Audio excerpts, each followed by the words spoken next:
ನಿನ್ನೆ ವಿಜೇಂದ್ರ ಅವರು ಪತ್ರ ಬರೆದಿದ್ದಾರೆ ಸರ್. ಏರ್ಪೋರ್ಟ್ ಅನ್ನ ಕನಕಪುರದ ಬದಲು ತುಮಕೂರು ಭಾಗ ಮಾಡಿದ್ರೆ ಮಧ್ಯ ಕರ್ನಾಟಕಕ್ಕೂ ಅನುಕೂಲ ಆಗುತ್ತೆ, ಉತ್ತರ ಕರ್ನಾಟಕ ಭಾಗಕ್ಕೂ ಅನುಕೂಲ ಆಗುತ್ತೆ. ಇಲ್ಲ, ಅವರಿಗೆ ತಿಳಿದ ರೀತಿಯಲ್ಲಿ ಹೇಳಿದ್ದಾರೆ. ನಾವು ಕೂಡ ತುಮಕೂರಿಗೆ ಆಗಬೇಕು ಅನ್ನೋ ಇಚ್ಛೆ ಮೊದಲಿಂದನೂ ಕೂಡ ಅದನ್ನು ಎಕ್ಸ್ಪ್ರೆಸ್ ಮಾಡಿದ್ದೀನಿ ನಾನು ಕೂಡ. ಆದರೆ ಟೆಕ್ನಿಕಲ್ ಕಮಿಟಿ ಏನು ಎರಡು ಜಾಗವನ್ನು ನೋಡಿ ನಮ್ಮ ಇನ್ಫ್ರಾಸ್ಟ್ರಕ್ಚರ್ ಮಿನಿಸ್ಟ್ರಿ ನಮ್ಮ ಎಂ ಬಿ ಪಾಟೀಲ್ರವರು ಎರಡು ಜಾಗವನ್ನು, ಒಂದು ನೆಲಮಂಗಲದ ಕುಣಿಗಲ್ ರೋಡ್ ಇದೆಯಲ್ಲ ಆ ಭಾಗ ಒಂದು ಮತ್ತು ಬಿಡದಿ ಒಂದು ಅಂತ ಹೇಳಿ ಅವರು ಪ್ರಸ್ತಾಪ ಮಾಡಿದ್ದಾರೆ. DGCA ನವರು ಅವ್ರದ್ದು ಟೆಕ್ನಿಕಲ್ ಟೀಮ್ ಇದೆ, ಟೆಕ್ನಿಕಲಿ ಅವರು ಎಕ್ಸಾಮಿನ್ ಮಾಡ್ತಾರೆ.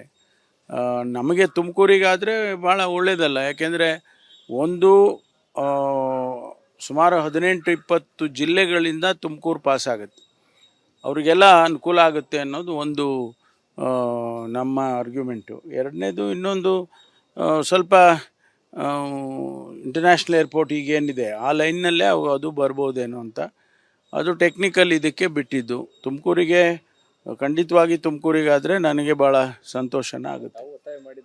ಇಲ್ಲ, ನಾವು ಹಿಂದೆ ಎಲ್ಲ ಕೇಳಿದ್ದೀವಿ, ನಾವು ಹಿಂದೆ ಕೇಳಿ ತುಮಕೂರಿಗೆ ಮಾಡಿಕೊಡ್ಬೇಕು ಅಂತ ಕೇಳಿದ್ವಿ ಹಿಂದೆ. ಆಮೇಲೆ ಅವರು ಟೆಕ್ನಿಕಲ್ ಟೀಮು ಅದು ಯಾವುದೋ ಒಂದು ಕಮಿಟಿ ಮಾಡಿದ್ರಲ್ಲ, ಅವರು ಆ ಎರಡು ಜಾಗವನ್ನು ರೆಕಮೆಂಡ್ ಮಾಡಿದ್ದಾರೆ ಅಂತ. ಸರ್ಕಾರ ಅಂತಿಮವಾಗಿ ಏನು ತೀರ್ಮಾನ ತಗೊಳುತ್ತೆ ನೋಡೋಣಂತೆ. ಬಿಡದಿ ವಿಚಾರವಾಗಿ ಪಾದಯಾತ್ರೆ ಮಾಡಲಿಕ್ಕೆ ಅಂದರೆ ಈಗಾಗಲೇ ಪ್ರತಿಭಟನೆ ಮಾಡಿದ್ದಾರೆ, ನೆಕ್ಸ್ಟ್ ಪಾದಯಾತ್ರೆ ಮಾಡ್ತೀವಿ ಅಂತ BJP ಘೋಷಣೆ ಮಾಡಿದ್ದಾರೆ. ಅಲ್ಲ, ಅವ್ರಿಗೇನು ತಿಳಿದಿದೆಯೋ ಅವರು ಮಾಡ್ತಾರೆ. ಇದು ನಾವು ಅಭಿವೃದ್ಧಿ ದೃಷ್ಟಿಯಿಂದ ಮಾಡೋದಕ್ಕೆ ಹೊರಟಿದ್ದು. ಹಿಂದೆ ಕುಮಾರಸ್ವಾಮಿ ಅವರೇ ಅದನ್ನು ಪ್ರಸ್ತಾಪ ಮಾಡಿದರು, ಆನಂತರ ಅದನ್ನು ಕೈಬಿಟ್ಟಿದ್ರು.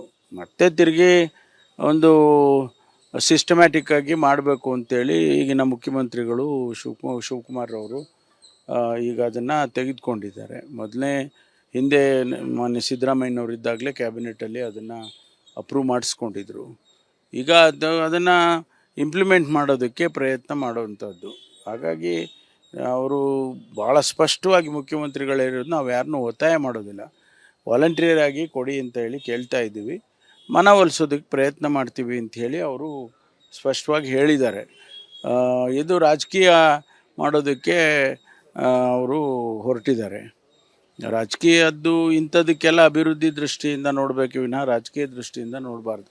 ಸರ್, ಇಷ್ಟೊತ್ತು ವಿಳಂಬ ಆಗ್ತಿರೋದ್ರ ಬಗ್ಗೆ ಸಾಕಷ್ಟು ದೂರುಗಳು ಬರ್ತಾ ಇದ್ದಾವೆ. ತಮ್ಮ ಇಲಾಖೆ ಅಂದರೆ ಗ್ರಾಮೀಣಾಭಿವೃದ್ಧಿ ಇಲಾಖೆ, ತಮ್ಮ ಇಲಾಖೆ ಎಲ್ಲ ಜಂಟಿಯಾಗಿ ಇದರ ಹೌದೌದು, ನಾವು ಅದನ್ನು ಫಾಸ್ಟ್ ಫಾರ್ವರ್ಡ್ ಮಾಡಿದ್ದೀವಿ. ಈಗ ಈ ಸ್ವತ್ತನ್ನು ಗ್ರಾಮೀಣ ಇಲಾಖೆ ವತಿಯಿಂದ ಕೊಡ್ತಕ್ಕಂಥದ್ದಿದ್ರೂ ಕೂಡ ನಾವು ಕಂದಾಯ ಇಲಾಖೆಯಿಂದ ಅದಕ್ಕೆ ಪೂರಕವಾಗಿ ನಾವು ಕೂಡ ಮಾಡಬೇಕಾಗ್ತದೆ. ಅದನ್ನು ಆದಷ್ಟು ಬೇಗ ಮಾಡಿ ಅಂತೇಳಿ ನಾವು ಫಾಸ್ಟ್ ಫಾರ್ವರ್ಡ್ ಮಾಡಿದೆ. ಯಾಕೆಂದರೆ ಅದು ಭಾಳ ದಿವಸದಿಂದ ನೆನೆಗುದಿಗೆ ಬಿದ್ದಿರೋ ಅಂಥದ್ದು ಆಗಬಾರ್ದು, ಬೇಗ ಮಾಡಿಸ್ತೇವೆ.